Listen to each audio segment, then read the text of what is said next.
The moment Annie Quinn slammed her hand down on the auction table, every head in Millhaven turned. $50, she said, her voice cutting clean through the morning air like a blade through rope. And I will not be told that number is unreasonable by a man who hasn't looked his own livestock in the eye since spring.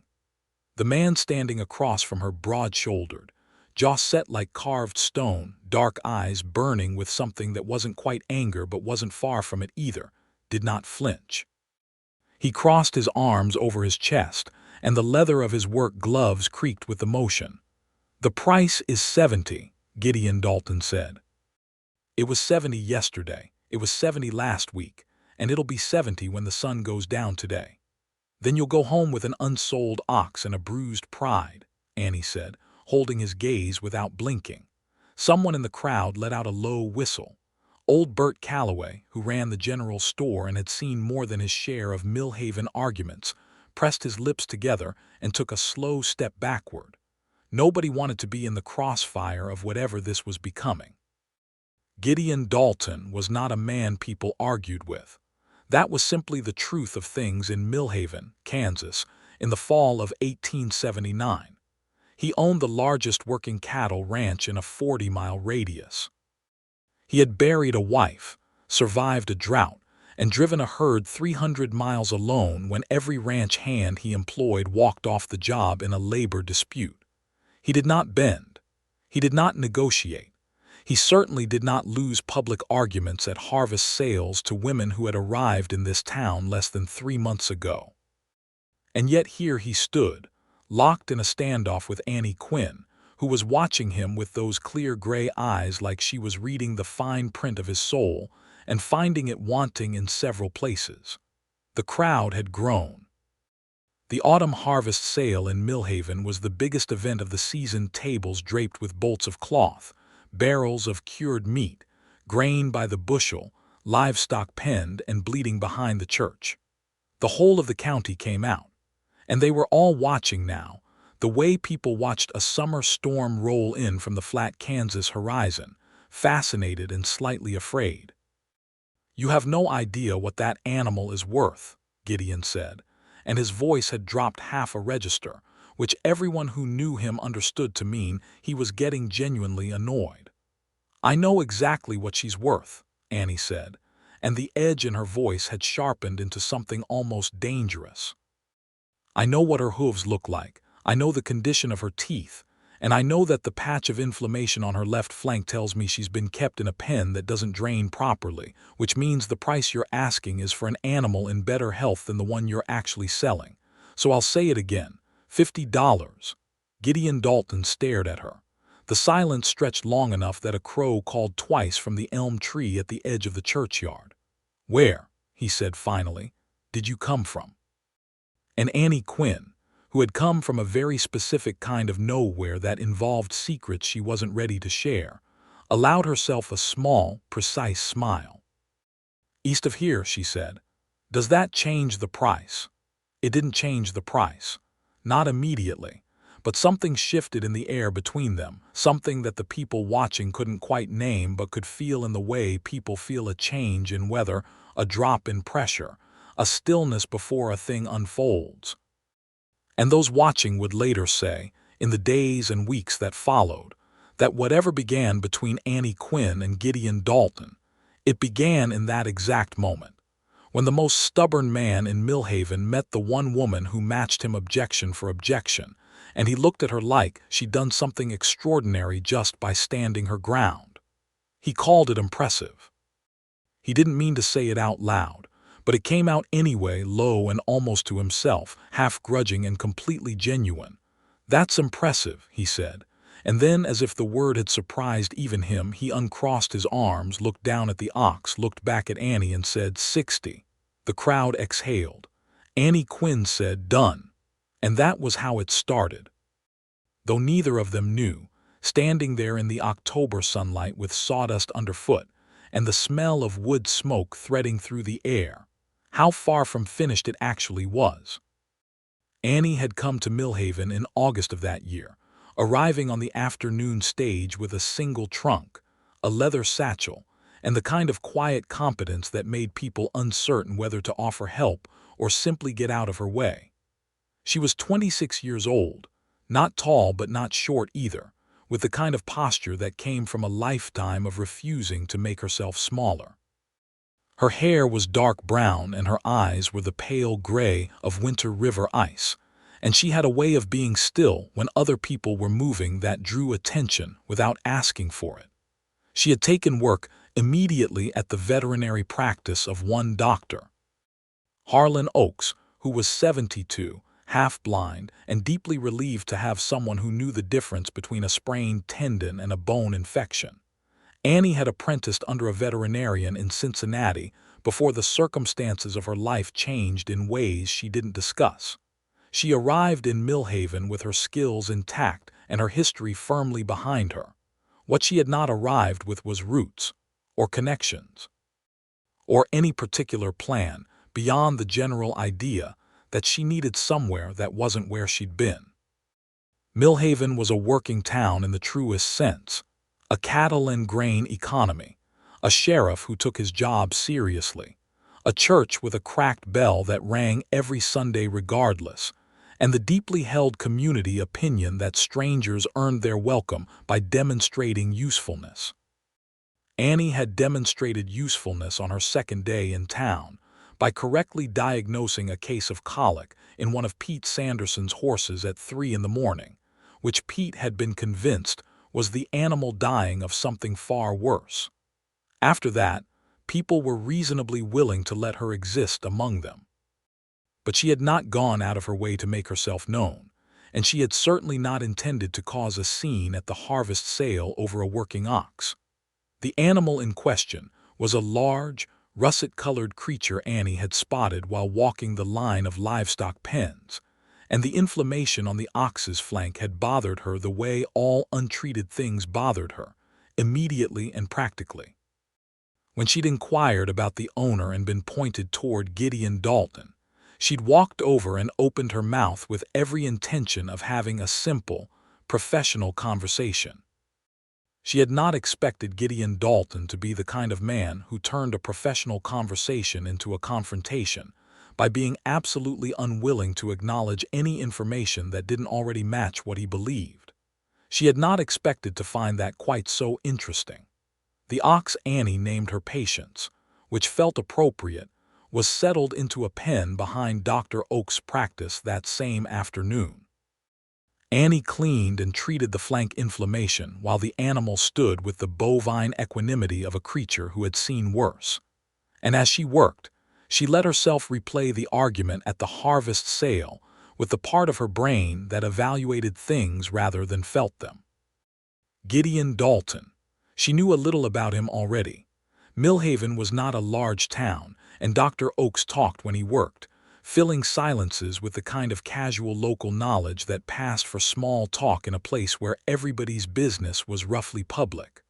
The Dalton Ranch, the Double Bar D, as it was marked on the gate, was about 6 miles east of town. Gideon had inherited it from his father 12 years ago at the age of 22, and had spent every year since then building it into the operation it currently was.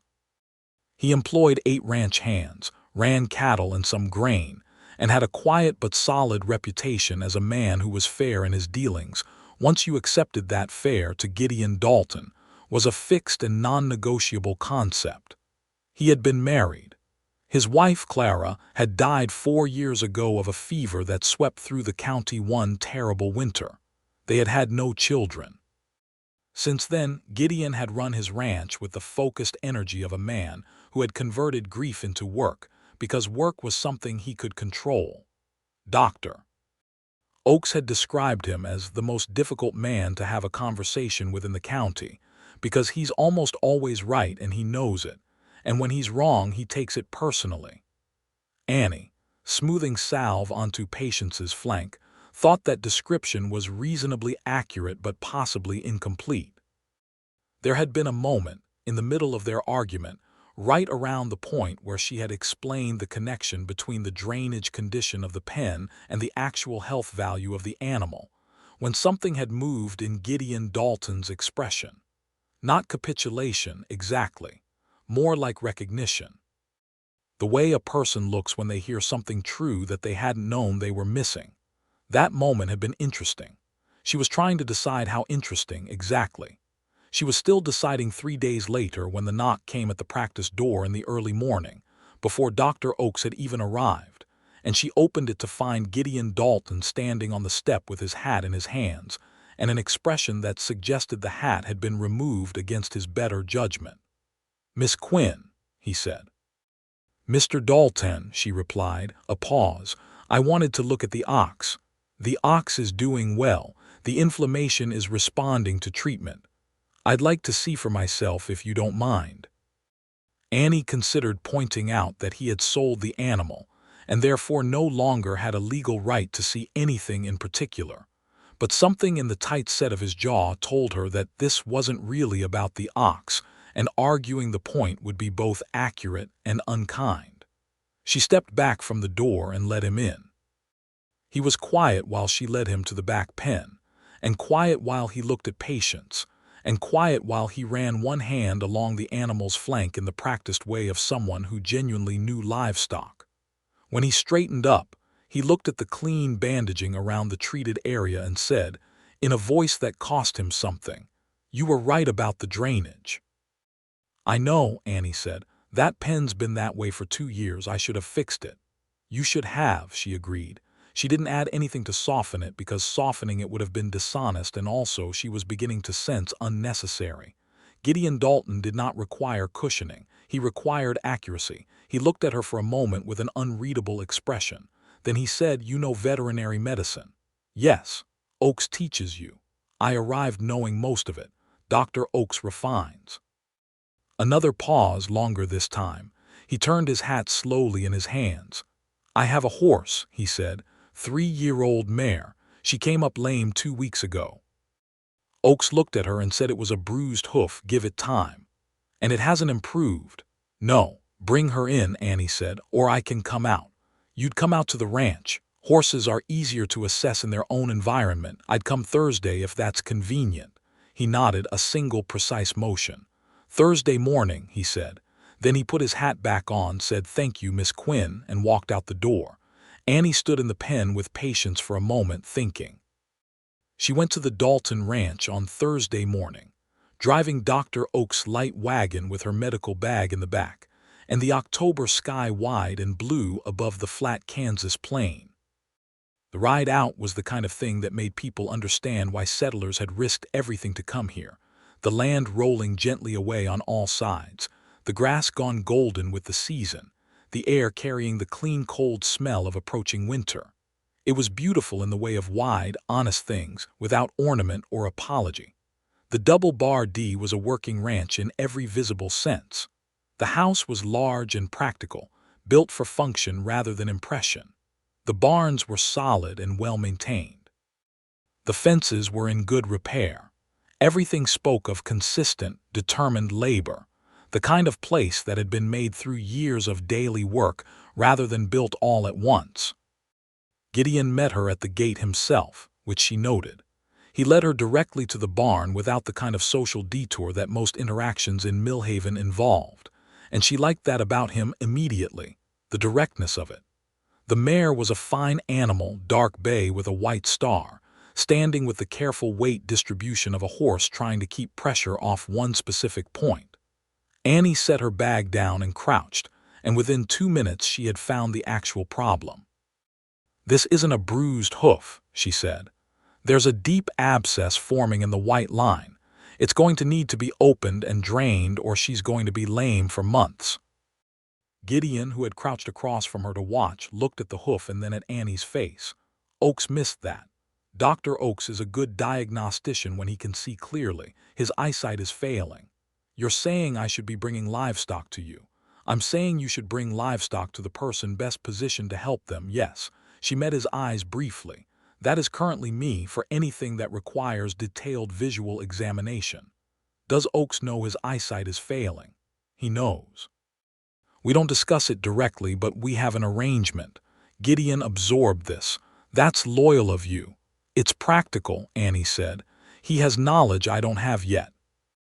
I have vision he no longer has. Together we cover more ground than either of us alone." She was already preparing what she needed to address the abscess, her hands moving with the quick efficiency of someone who had done this particular procedure many times, and she didn't look up when she heard the shift in his breath that might have indicated he was doing that thing again, that registering something true thing she had noticed at the harvest sale. The procedure took 40 minutes. Gideon held the mare steady the entire time without being asked, and without getting in the way, which was a skill not every rancher possessed. When it was finished and the hoof was cleaned and dressed and the mare was standing with visible relief, Annie straightened up and found Gideon handing her a clean cloth for her hands. "Thank you," she said. "What do I owe you?" She named a price. He didn't argue. She noticed that.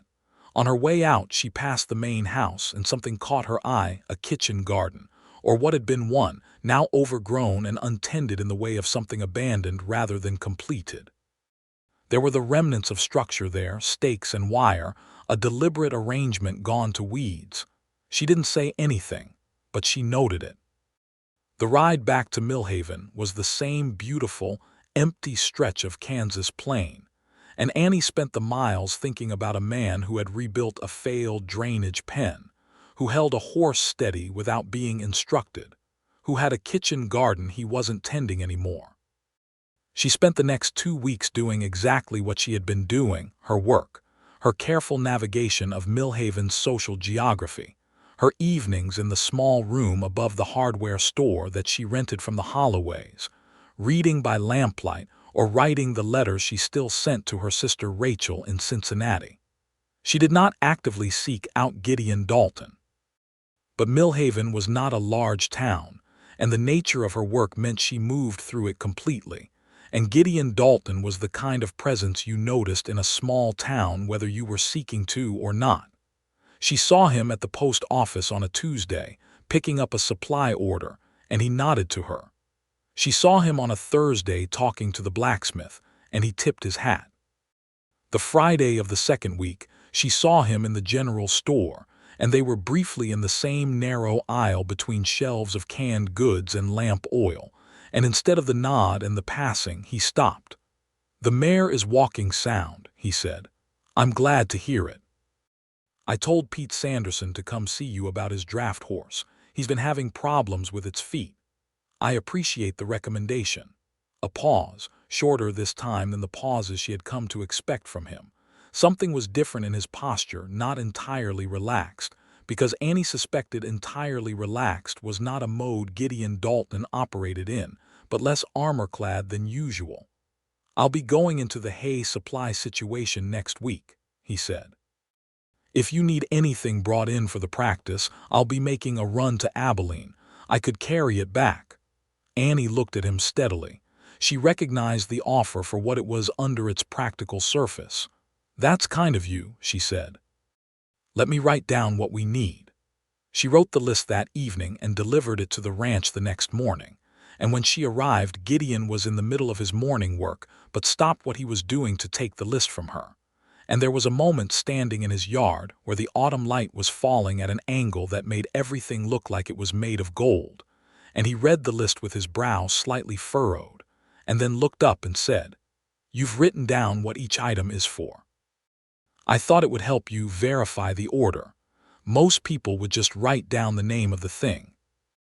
Most people are optimistic about other people's knowledge of veterinary supply terminology," Annie said. The corner of his mouth moved.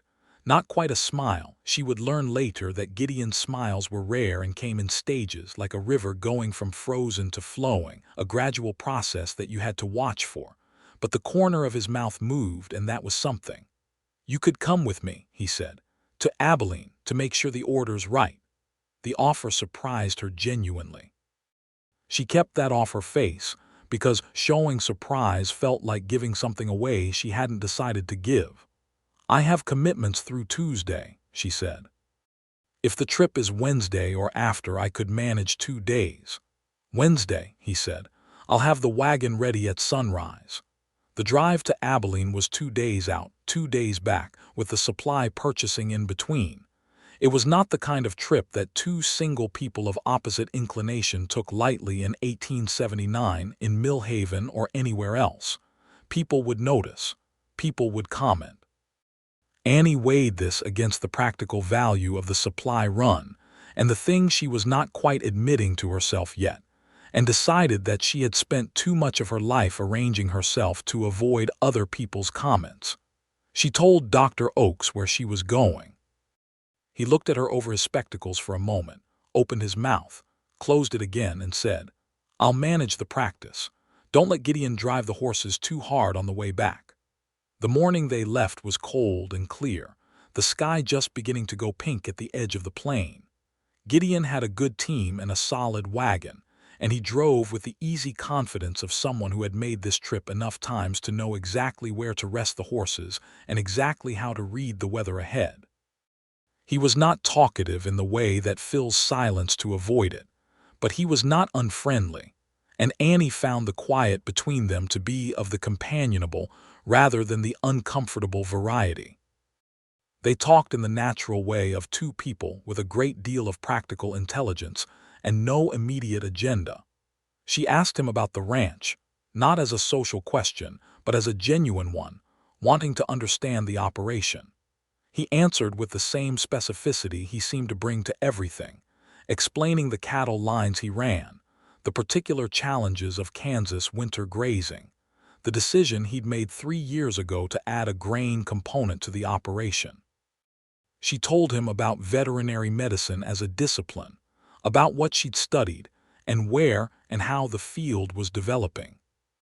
He listened with the quality of attention that meant he was actually listening, not just waiting for his turn to speak. Around the midday rest, with the horses drinking from a creek and the flat land spreading in every direction under the high blue sky, he said without particular preamble, "Where were you before here? You said east of here at the sale, but that covers a great deal of territory." Annie had been expecting this question for some time. She had prepared a version of an answer that was true but incomplete. Looking at him now, watching the creek water and his horses with the same steady quality of attention he seemed to bring to all things, she found herself considering whether the incomplete version was the right one. "Cincinnati," she said. "I was in Cincinnati for 4 years. Before that, a smaller city in Ohio. Before that, a farm in Indiana. What brought you here?" She looked at the creek for a moment. The water ran over the stones with a clear, continuous sound. "I left a situation in Cincinnati that had gone bad," she said. "I had agreed to marry a man. The agreement lasted 2 years before I understood who he actually was." Gideon was quiet, waiting. "He was involved in activities I wasn't aware of," Annie said carefully. "When I became aware of them, I ended the engagement. He did not take that gracefully. Leaving the city seemed cleaner than staying and continuing the argument." "Was he dangerous?" "He was powerful," Annie said, "which is sometimes the same thing, but I'm not afraid of him following me here. He cares too much about his reputation to pursue a public fight." Gideon turned to look at her then, fully, with an expression she couldn't entirely read but which contained something that felt like anger on her behalf, a precise, contained anger at a specific injustice. "And the veterinary practice," he said. "You were doing that in Cincinnati." "Yes, apprenticed under a man named Dr. Frederick Howell, who was one of the finest veterinarians in the Midwest. He taught me everything above what I'd learned from books." She paused. "The man I was engaged to was one of Dr. Howell's investors. When I ended the engagement, the situation at the practice became complicated, so I left that too." "They forced your hand." "They tried to." She looked at him directly. "I am not someone who can be forced, Mr. Dalton. They made my situation uncomfortable enough that leaving was my own choice, made freely on my own terms. That's a different thing." He held her gaze for a moment. "Yes," he said, "it is." They reached Abilene late on the second day and stayed at separate establishments. Annie at the woman's boarding house that attached to the hotel, Gideon at the hotel itself. He walked her to the door of the boarding house without being asked, which was simply good manners, and they agreed on a meeting time for the next morning. Annie lay in an unfamiliar bed that night and looked at the ceiling in the dark, and thought about the fact that she had told Gideon Dalton more about her history than she had told anyone in Millhaven, including Dr. Oakes, and she was not entirely sure when she had decided to do that. The supply purchasing was efficient, because Annie knew exactly what she needed and Gideon negotiated prices with a quiet, inexorable persistence that reminded her of their argument at the harvest sale, except directed outward instead of at her. Watching him work across a table from a supply merchant, she had a sudden clear vision of what it would be like to have him on your side of a disagreement rather than opposite you. The thought was warmer than she'd expected. On the road back, the second day, with the wagon loaded and the horses moving well, they talked differently, with less of the careful distance of new acquaintance and more of the relaxed frankness of people who have established they can be honest with each other. He told her about Clara. Not the whole story, but the beginning of it, how they had met at a church social when he was 19 and she was 18, how they had spent 4 years building the ranch together before she died, how the kitchen garden behind the house had been hers. Annie listened to this without making it into more or less than he offered it to be. "You haven't touched the garden," she said. "No." Does that feel like honoring her memory, or does it feel like being stuck? She felt the question land before she finished asking it, and for a half-second she thought she had overstepped entirely, moved into territory that was none of her business, and would close the door that had been slowly, carefully opening between them. Gideon was quiet for a long time. Long enough that the subject of wind changed and a red-tailed hawk crossed the sky above them and the horses' harness jingled softly in the rhythm of their movement. "Both," he said finally. "I know it's both." Annie nodded. "She didn't add anything to it," he said. "Clara would have liked you." She was not someone who needed softening either. Something in Annie's chest, which was not a place she generally allowed to become involved in things, made a small, involuntary movement. She kept her face steady. "That's a kind thing to say." "I'm not always kind," he said in a tone that was both honest and, she suspected, slightly apologetic. "No," she agreed, "but you're often honest, which is a better quality for the long run." The corner of his mouth moved again, farther this time. Not quite a smile, but closer than before. They arrived back in Millhaven on a Friday evening, and the supply run had technically done nothing except accomplish its stated purpose. But the quality of the space between them had changed, and this was noticeable to both of them even if neither said so. November arrived, and with it the first hard frosts and the full push of the late autumn work that defined the season on the prairie. Annie's days were full and long. Pete Sanderson's draft horse, which had needed more than one visit to sort out, and 2 of the Redfield Farm's milk cows who came down with a respiratory illness at the same time, and the ongoing matter of Dr. Oak's health, which was declining in the quiet, deliberate way of age, and which required her attention in both the professional and the personal sense. Gideon began sending his ranch hands to her rather than to Dr. Oakes for livestock work, which was a practical decision, and which she appreciated as such. He came himself periodically, with specific questions or problems, or occasionally just to look at patients, who was fully recovered and thriving, a fact he seemed to take quiet satisfaction in despite having been wrong about the original price.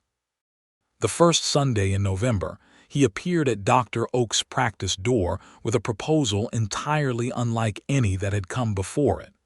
"The winter social is next Saturday," he said. He was standing with his hat in his hands again, which she had identified by now as his tell for situations he found slightly outside his comfort zone. "I would like to take you to it, if you're willing." Annie looked at him for a moment, calculating.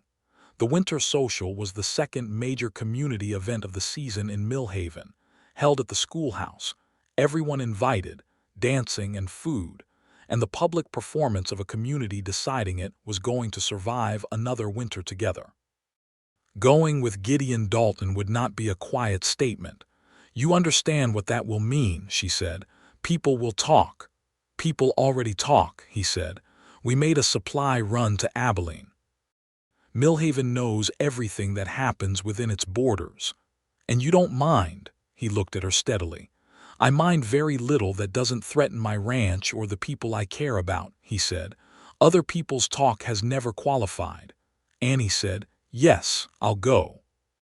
The winter social was exactly what it was every year in Millhaven, the schoolhouse cleared and decorated with dried corn and autumn garlands, tables of food that each family had contributed, the Hendersons' fiddles providing the music, and enough people crowded into a small space to generate the particular warmth of gathered community.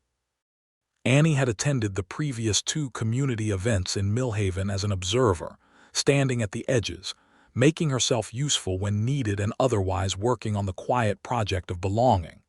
She arrived with Gideon and felt the shift immediately, not hostile, because Millhaven was not a hostile place, but noticing. She was no longer at the edge. She was standing next to Gideon Dalton, and that placed her very specifically in the center of things. He was not, as it turned out, a natural dancer. He moved with the competence of someone who had learned the steps because it was a required social skill, not the ease of someone who enjoyed it. But he danced with her 3 times, which in the language of the frontier social was a clear declaration. And in between those dances, he stayed close and kept a glass of cider in her hand and introduced her, without ceremony, to the people she hadn't yet fully met. Judge Alderson, who was actually a pleasant man when not presiding over a court, and Reverend Clark's wife, Margaret, who turned out to share Annie's interest in medicinal herb cultivation, and old Tom Reeves, who had been a veterinarian 30 years ago, and who spent 20 minutes telling her things she mostly already knew, but in a way she found entirely charming. At the end of the 3rd dance, when they were standing slightly apart from the main crowd by the window, catching their breath, Gideon said, very quietly, I'd like to continue seeing you, formally. Annie looked up at him. The lamplight was kind to his face, smoothing some of the weathered tension that the outdoor light revealed. He was watching her with an expression that was neither demanding nor insecure, just honest, in the way she had come to expect from him, asking a direct question and prepared to receive a direct answer. I'd like that too, she said. It was not a dramatic declaration. It did not need to be. Between 2 people for whom honesty was a higher value than performance, it was exactly sufficient.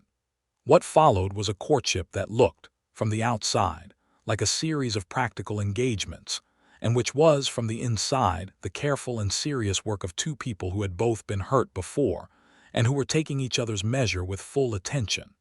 He came to dinner at Dr. Oak's practice on Tuesday evenings, because Annie cooked the old man's Tuesday meals, and the arrangement grew naturally from there.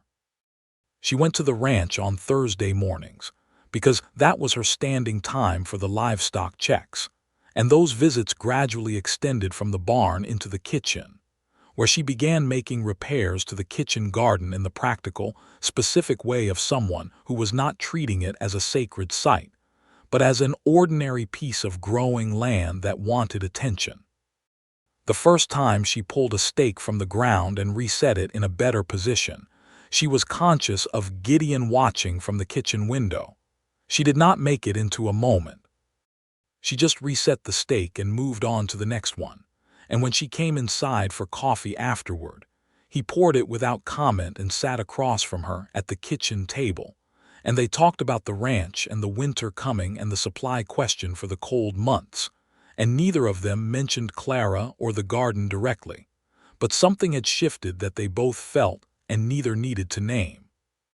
December came with its cold and its clarity, the sky so blue it looked painted, and the grass all flattened and silver with frost. Annie received a letter from her sister Rachel, which was the monthly letter that kept them connected across the distance, and Rachel's letter included the information that the man from Cincinnati, his name was Russell Harmon, and Annie had spent 2 years not hearing his name, and finding that a relief had married someone else in the fall, and moved to Chicago to continue his various questionable enterprises. Annie read this letter on a Tuesday evening at the practice, with the snow falling in the blue dark outside the window and Dr. Oakes asleep in his chair across the room, and she felt the finality of it settle in her like a stone finding the bottom of a river. Clean. Finished. The last thread of that particular tangle cut through. She wrote back to Rachel that evening, and in the letter she mentioned, for the first time, that there was someone in Millhaven she had been seeing, and that she would say more in the next letter. The next Thursday, at the ranch, in the kitchen after the livestock work was done and the coffee was poured and the early winter dark was pressing against the window glass, Annie said to Gideon, "I received a letter from my sister. The man from Cincinnati has moved on and is no longer a thread I need to account for." Gideon set down his coffee cup. His eyes in the lamplight were dark and entirely focused on her. "I'm glad," he said. "I am too." A pause, quiet and full. "Annie," he said, and the use of her first name was itself something. He was careful with names precise, and the shift from Miss Quinn to Annie had happened gradually, like most things with him. "I want to tell you something that I don't typically." He stopped, started again. "I'm not easy to be around, I know that. I've been told it by people who were trying to help me, not just people who found me inconvenient. I'm stubborn and I make decisions without consulting people, and I have a difficult time changing course once I've decided on something." "I know that," Annie said. "I encountered all of those qualities within 5 minutes of meeting you, and yet you're here. Yet I'm here. I want to know why," he said, and there was something genuinely open in the question, something that cost him more than most questions did. Annie considered her answer with the same careful honesty she brought to everything.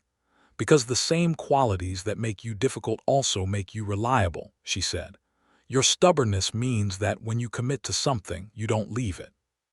Your certainty, even when it's wrong, comes from a genuine effort to understand things correctly. And you changed. At the harvest sale, when I gave you information you didn't have, you used it. Most people don't do that. Most people defend what they already believe. You adjusted.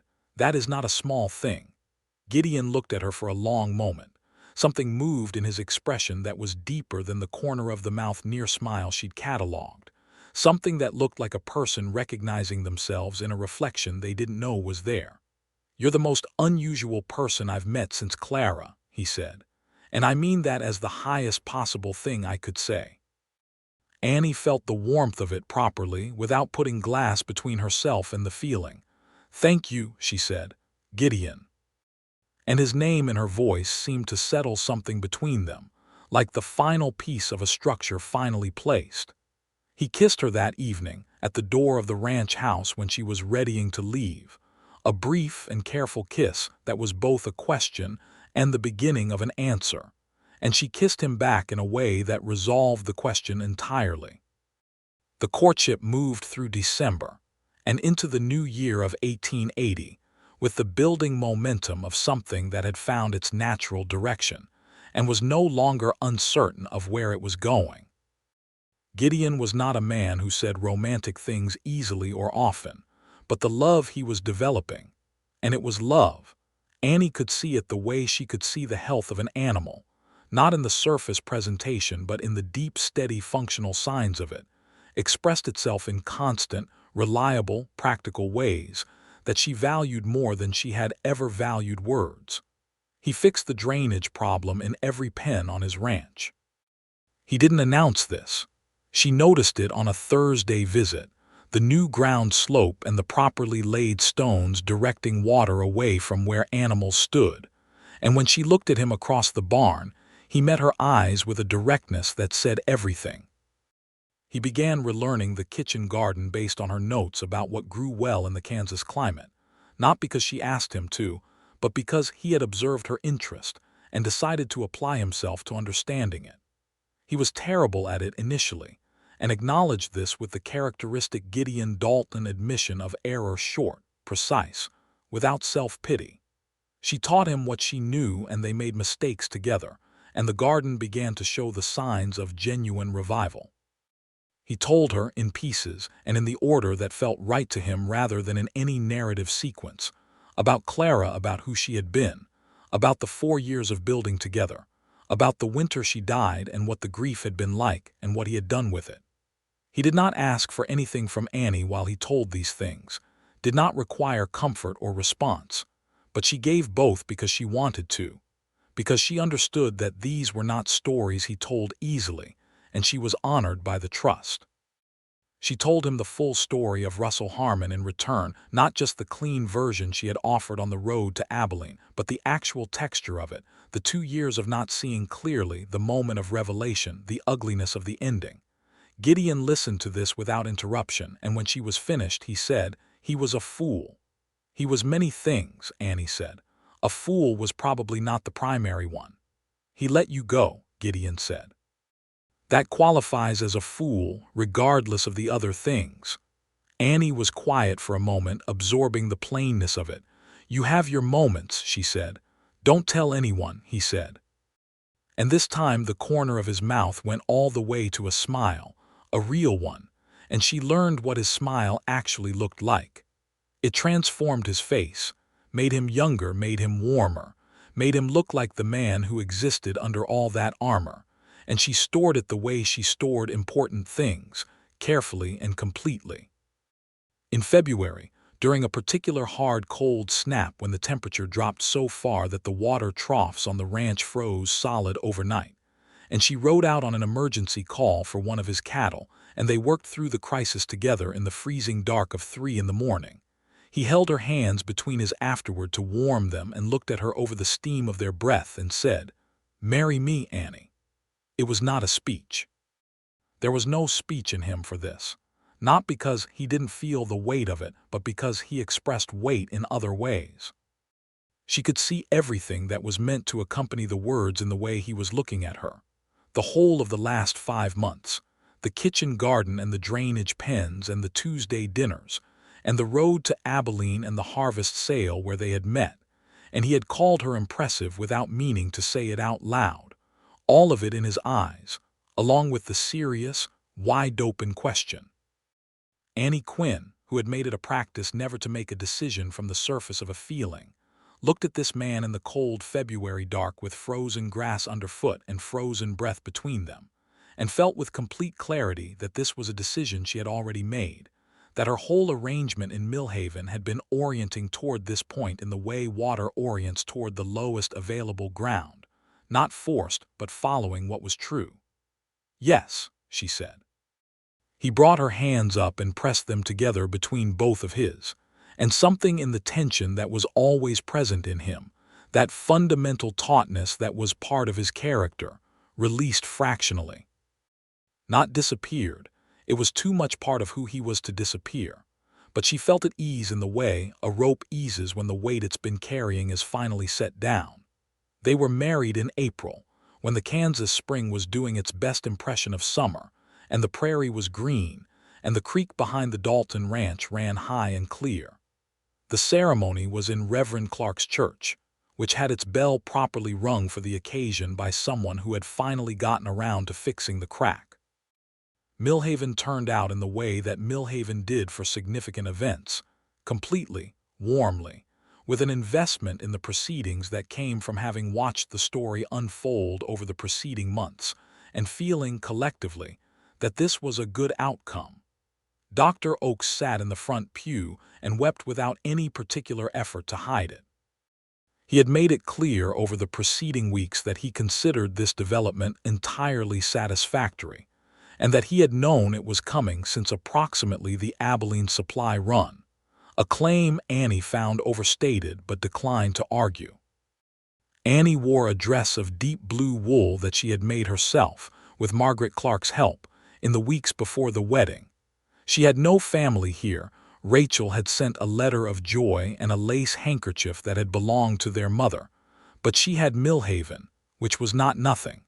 She had people who had watched her earn her place and were satisfied that she'd done it.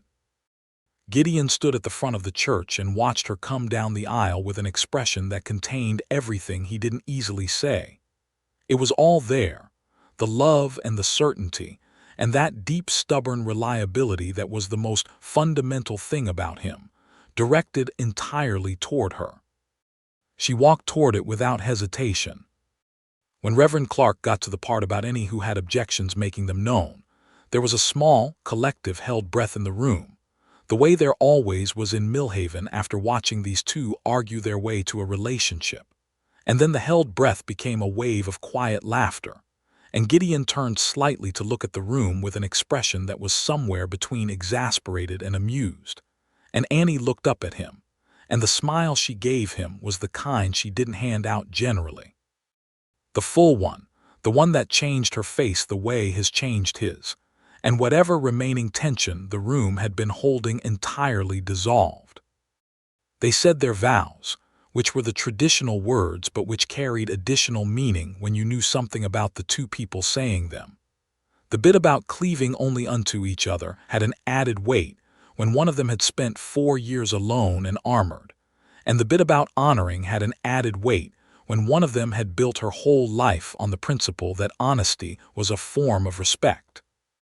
They rode out to the ranch together in the April evening, the light going gold over the prairie, the green world stretching in every direction, and Annie sat beside Gideon on the wagon seat with her hand tucked in the crook of his elbow and felt, with the same clinical accuracy she brought to all her assessments, that she was happy.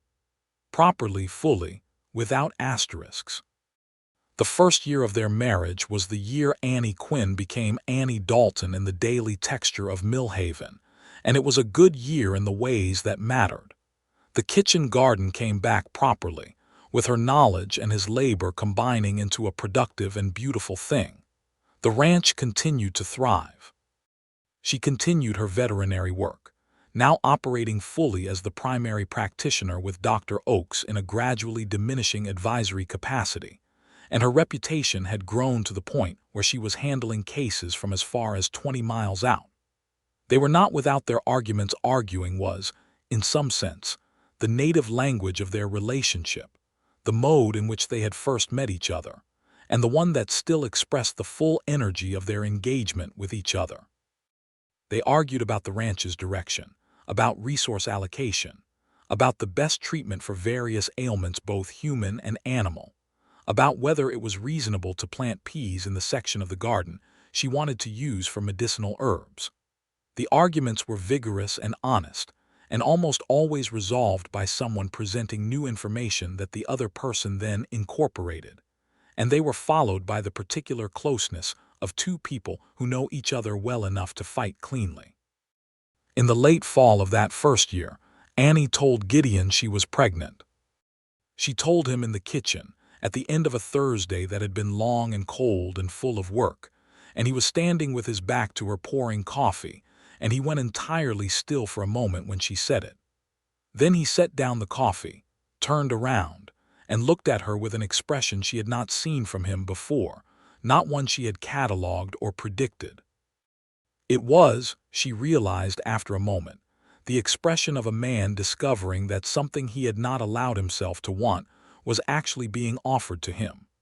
He crossed the kitchen in 2 steps and held her, carefully, with the particular gentleness of someone who is very strong and is being very deliberate about it. "Are you well?" he asked against her hair.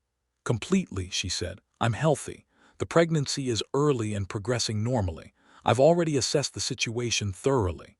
She felt rather than heard the exhale against her something that was not quite a laugh and not quite a sob but contained elements of both.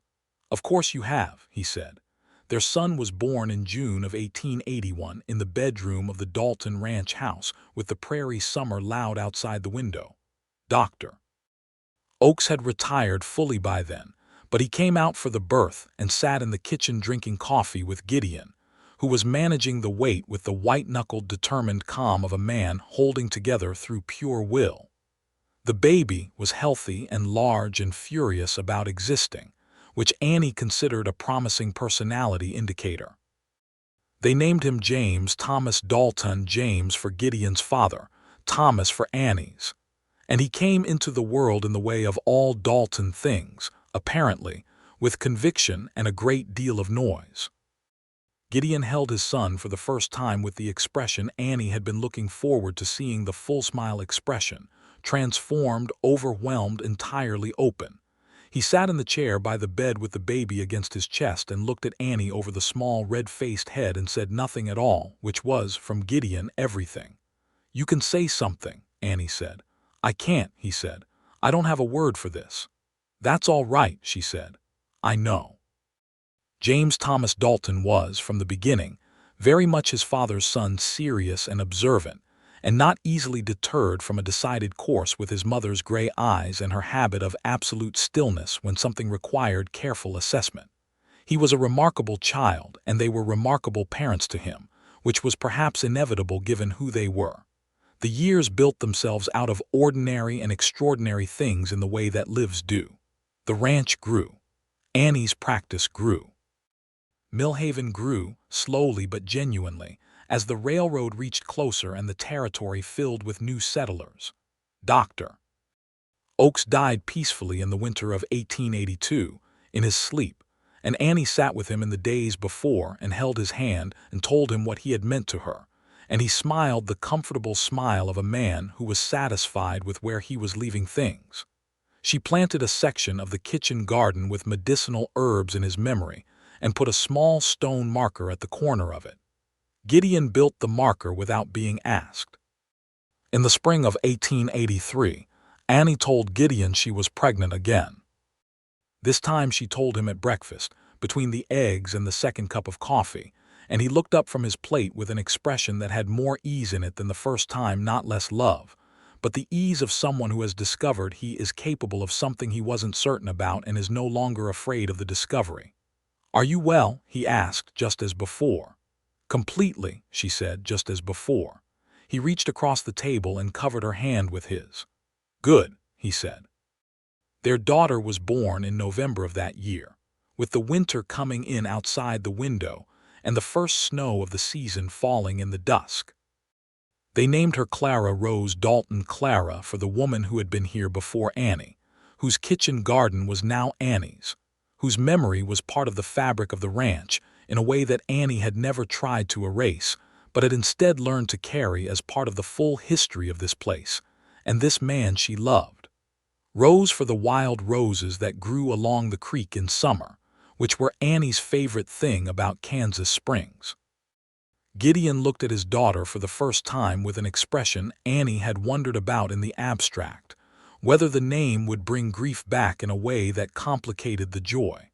But what she saw on his face was not complicated. It was whole. The grief and the love existing together in the way that they do when a person has properly processed both, not as an absence and a presence in competition, but as two aspects of the same continuous life. "Hello, Clara," he said softly, to the small face looking up at him with the unfocused intensity of newborn attention. And then he looked at Annie, and the look contained the full accounting, the kitchen garden and the drainage pens and the harvest sale and the road to Abilene and the February night, and the church in April and James on one hip, and this small new person in his arms and all of it, everything. The entire stubborn, magnificent, improbable structure of what they had built together. Annie was not someone who cried easily. She cried then, quietly, which was the only way she did anything emotionally visible, and Gideon sat on the edge of the bed and held his daughter and leaned over and kissed her forehead and said, against her hair, "I should have let you have the ox for 45. She laughed, which startled Clara into making a small, indignant sound, and the sound made them both laugh more, and that was the sound the ranch house held that winter evening, two people laughing, a baby protesting, the snow falling outside, the kitchen garden sleeping under its white cover until spring. James was walking and talking and forming opinions. By the time Clara was old enough to follow him around the ranch, with the single-minded determination of a younger sibling, who is not going to be left behind.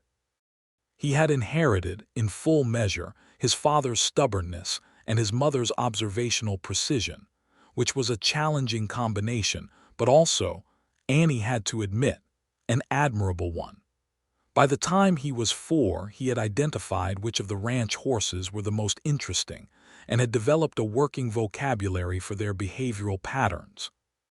By the time he was 5, he was regularly correcting the ranch hands on points of animal behavior, with the same unstoppable confidence his father brought to correct assessments and his mother brought to veterinary diagnosis.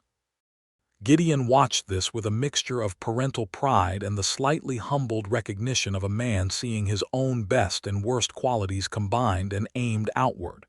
"He gets it from you," he said once to Annie. "He gets the stubbornness from you," she said. "He gets the accuracy from me. That's a distinction without a meaningful difference." "It's a distinction with an extremely meaningful difference," Annie said, and the argument that followed was one of the good ones, the kind where nobody was wrong exactly, but the energy of disagreement was itself pleasurable. Clara was quieter than her brother and warmer than her father, though she had a core of something adamant under the warmth that became clearer as she grew older. She had her mother's gray eyes and her father's dark hair, and she loved the kitchen garden with a passion that seemed almost hereditary, following Annie through the planted rows from the time she could walk, holding the tools and learning the names of things in the patient, absorbed way of someone for whom the natural world is a native language. The summer of 1885 brought an unusually dry season that stressed the regional cattle operations and pushed prices in complicated directions.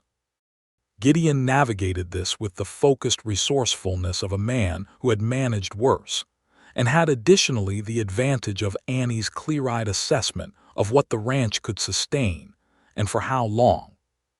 She had developed, over the years of their marriage, a thorough understanding of the ranch's economics, not because she had pushed her way into it, but because the information had been relevant to the veterinary decisions she was making, and Gideon had long since stopped drawing lines between what was his domain and what was hers, recognizing that the domains were not separate but continuous. They sat at the kitchen table in the evenings that dry summer and worked through the numbers together, as they did with everything, arguing and calculating and arriving at strategies that neither of them would have found alone. The ranch came through the dry season well better than any comparable operation in the county, a fact that the neighboring ranchers noted with the mixture of irritation and respect that competence tends to generate. By 1886, Annie had trained an assistant, a young woman named Dorothea Morris, 17 and raised on a farm east of town, who had the animal instinct and the capacity for learning that Annie recognized as the seeds of a good practitioner. She had convinced the Morris family, through several conversations that Gideon described as the most thorough argument for an unusual proposition I have ever heard from anyone including myself, that Dorothea's time was better spent learning veterinary medicine than doing farm work she didn't love. Dorothea was sharp and quick, and reminded Annie, in certain lights, of herself at that age, before Russell Harmon, before Cincinnati, before the series of events that had rooted her to this particular Kansas town, and this particular man, and this particular life that she had not planned, but that fit her with the precise accuracy of something made specifically for her. "She'll be better than me in 10 years, Annie told Gideon one evening. "You say that like it's not what you're planning," Gideon said. "It's exactly what I'm planning," Annie said. "That's the whole point." He looked at her with the look she knew meant he was finding her remarkable, which was a look she never entirely got used to, even after 7 years of marriage. Not because she was unconfident, but because there was something specific about being found remarkable by someone who was genuinely difficult to impress. In the fall of 1887, 8 years after the harvest sale where they had met over the price of an ox, Annie and Gideon attended the annual harvest sale in Millhaven as they had every year since. James was 6 now, and Clara was 4, and both children had been judged old enough to attend, which James had received as his due, and Clara had received with the contained excitement of someone experiencing something important for the first time. The harvest sale was much as it had always been tables of goods, livestock in pens, the whole county come together in the October sunlight to negotiate and socialize, and do the necessary business of preparing for winter. Millhaven had grown somewhat in 8 years, and there were new faces among the familiar ones, new families who had staked claims and built operations in the territory. Annie moved through the sale with the ease of someone entirely at home, stopping to check on livestock with the professional habit she'd never lost, talking with people she'd known for years about their animals and their winter preparations, and the 100 daily things that constituted the fabric of a community. She had become, without quite intending it, the person people turned to in Millhaven when something needed doing, a status she wore with the same practical, unsentimental competence she brought to everything. She found Gideon by the grain barrels, deep in conversation with Tom Henderson about the quality of the season's wheat, and she stood beside him without interrupting and listened to the conversation with half her attention while the other half tracked James, who was making his way with 5-year-old purposefulness toward the livestock pens and needed monitoring. When Tom moved on, Gideon turned to her and put his arm around her, a gesture he made easily now, the armor long since converted from a barrier into something more like a container. It was still there, still part of him, but the contents of it were no longer locked but available, at least to her. "James is at the pens," she said. "I know," he said. "I can see him from here. He's looking at the oxen." Annie looked, and indeed their son was standing in front of an ox with the focused expression of a child performing a serious assessment. "He's going to tell the owner the price is wrong," she said. "Yes," Gideon said. "He is." They watched together as James turned to find the nearest adult and began what was clearly an unsolicited evaluation of the animal in question. The adult in question, a rancher named Burns from one of the newer spreads east of town, crouched down to listen, and even from a distance the expression on his face shifted from tolerant to genuinely interested. "He gets that from both of us," Annie said. Gideon made the sound that was his version of a laugh when something was true and he didn't feel like arguing with how true it was. His arm tightened around her slightly, the specific pressure that meant, in the language they had built together over 8 years, something on the order of, "Yes, and I wouldn't have it differently." Clara, who had been holding Annie's hand this whole time, and had been following the direction of both her parents' gaze with the attentive intelligence she applied to everything, said, "Is James going to argue with that man about the price?" "Probably," Annie said. "Like you argued with Papa at the first harvest sale." Gideon looked down at his daughter with an expression that contained several things at once. Annie had told the children the story of how they'd met, in the version appropriate to their ages, the stubborn man, the matched objections, the impressive assessment. Clara had heard it several times and found it highly satisfying. "Your mother didn't just argue with me," Gideon said, with the deliberate care of a man being historically accurate. "She was right." "Were you right too?" Clara asked. "About the price of the ox?" "No," Gideon said, without particular difficulty.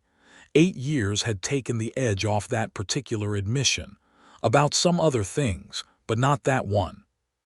Clara considered this with the 4-year-old seriousness she brought to important matters.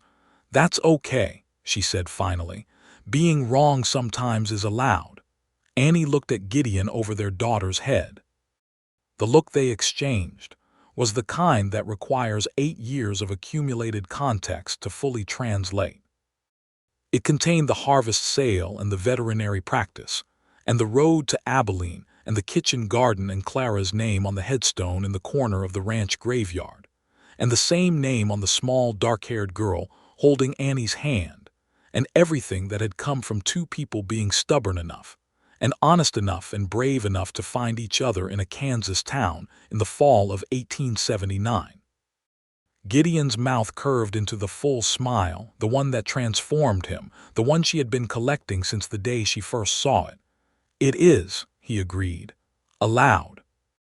"Especially when the correction comes from the right person."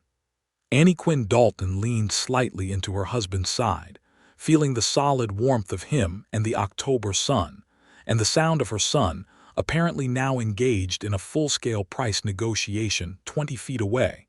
and Clara's small hand in hers, and the autumn smell of Millhaven that she had come to know as well as her own heartbeat.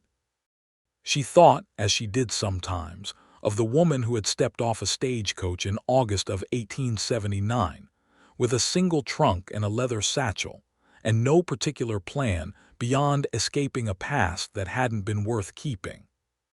That woman had been competent and clear-eyed and deeply uncertain, in places she didn't show, about whether there was anything ahead worth moving toward.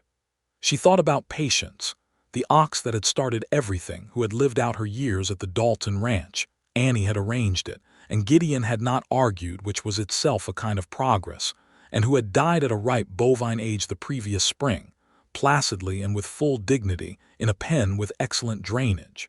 She thought about Dr. Oakes and his medicinal herb section of the kitchen garden, and Dorothea, who was already starting to handle cases Annie directed to her with impressive confidence, and Rachel's latest letter from Cincinnati saying she was finally coming to visit in the spring and couldn't wait to see the children she had heard so much about. She thought about all of it, the whole accumulation of a life that was hers, fully and freely, made of choices she had made herself rather than ones that had been made for her. "That was the most impressive argument I'd ever seen," Gideon said, and his voice was low and quiet just for her. She looked up at him. "At the harvest sale, then, and every time since." Annie smiled, the full one, the one she reserved for him. "You called it impressive," she said. "I remember, you didn't mean to say it out loud." "I meant it," he said. "I just hadn't planned on saying it." "You never plan on saying the things that matter most," she said. "They just come out." "They come out when you're around," he said. "Everything does when you're around." It was not, by any objective measure, the most poetic thing ever said by anyone. But it was entirely sincere, and it was entirely Gideon, and it was said in the voice of a man who had spent the better part of his life keeping everything close and guarded and was now, reliably and consistently, letting it out because she was there, and because it was safe, and because they had built a life of exactly that kind of safety together, deliberately and honestly and one day at a time. "Papa." James's voice cut through the harvest sale noise with the carrying power of a 6-year-old completely certain of his position. "This man is asking $70 for this ox, but the ox has an issue with her left rear hoof, and the price should be $50. The crowd in the immediate vicinity turned to look. Gideon closed his eyes briefly. Annie pressed her lips together against the laugh. Clara looked up at both of them. "Is he right about the price?" Annie freed her hand gently from Clara's and moved toward her son with the decisive step of someone going to assess the situation, calling back over her shoulder as she went, "Clara, stay with your father. James, do not name the ox before we've even looked at her." She could hear, behind her, the sound of Gideon trying not to laugh, a rare and wonderful sound, familiar as anything, part of the regular music of her life, and then his footsteps following after her, because that was what they did, had always done, would always do. One of them moved toward the problem and the other followed, and together they were more than sufficient for whatever the problem turned out to be. James was waiting with his arms crossed and the expression of someone who has made a correct assessment and is prepared to defend it at any length, and the rancher Burns was crouching next to the ox with an uncertain expression, and the ox herself was standing with a very specific weight distribution that Annie clocked immediately. "Move," she said to James gently, setting her hands on his shoulders and moving him aside so she could crouch by the hoof, and James moved, because even at 6 he had learned that when his mother said move near an animal you moved. Annie examined the hoof, looked up at the rancher, then looked back at her son. "He's right," she said. $50. The rancher looked from Annie to James and back to Annie. "Who are you?" he asked. "Annie Dalton," she said, already standing, brushing her hands on her skirt. "I'm the veterinarian. The boy is mine. We'll call it $50, and I'll write you up what to do about the hoof at no additional charge, which I promise is a better deal than you'd find anywhere else." The rancher looked at the ox, looked at Annie, looked at the serious 6-year-old standing with his arms still crossed. looked up at Gideon, who had arrived and was standing with the expression of a man at peace with the fact that his family is exactly this. 50, the rancher said. Fine. James uncrossed his arms with the satisfaction of a person whose correctness has been formally acknowledged. Clara, who had stayed with Gideon and was now holding his hand, said quietly, Mama won. Mama always wins, Gideon said, when she's right. What about when she's wrong? Then I win, he said, but that doesn't happen as often. Clara processed this information with the weight it deserved. Is that fair? Gideon looked across at Annie, who was concluding her agreement with the rancher with the crisp efficiency she brought to all transactions, and who looked up at that moment and found his eyes across the distance between them with the ease of long practice, the ease of two people who have learned exactly where to find each other, in any crowd, in any season, across any distance that the wide and honest Kansas plain can offer. Yes, he said to his daughter, that is exactly fair. The harvest sale moved on around them, the ordinary business of a community preparing for winter, and the Dalton family moved through it together.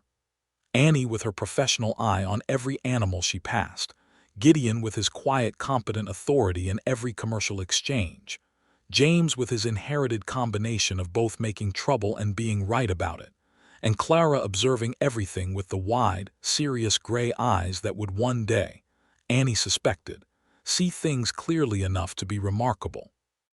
The October sun was warm, and the sky was the deep, impossible blue of Kansas autumn, and the elm tree at the edge of the churchyard still had its crow and Patience's memory, was in every correctly drained pen on the Dalton ranch, and the kitchen garden was sleeping under its harvest-stripped clarity waiting for spring, and Rachel was coming in April, and Dorothea was learning, and the double bar D was solid and growing and theirs.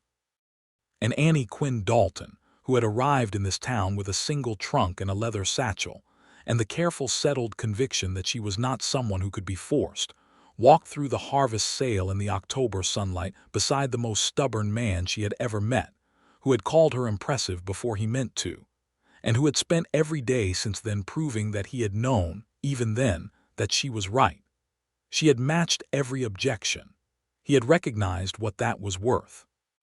And they had built from that recognition something that would last. That was the whole of it, and it was more than enough.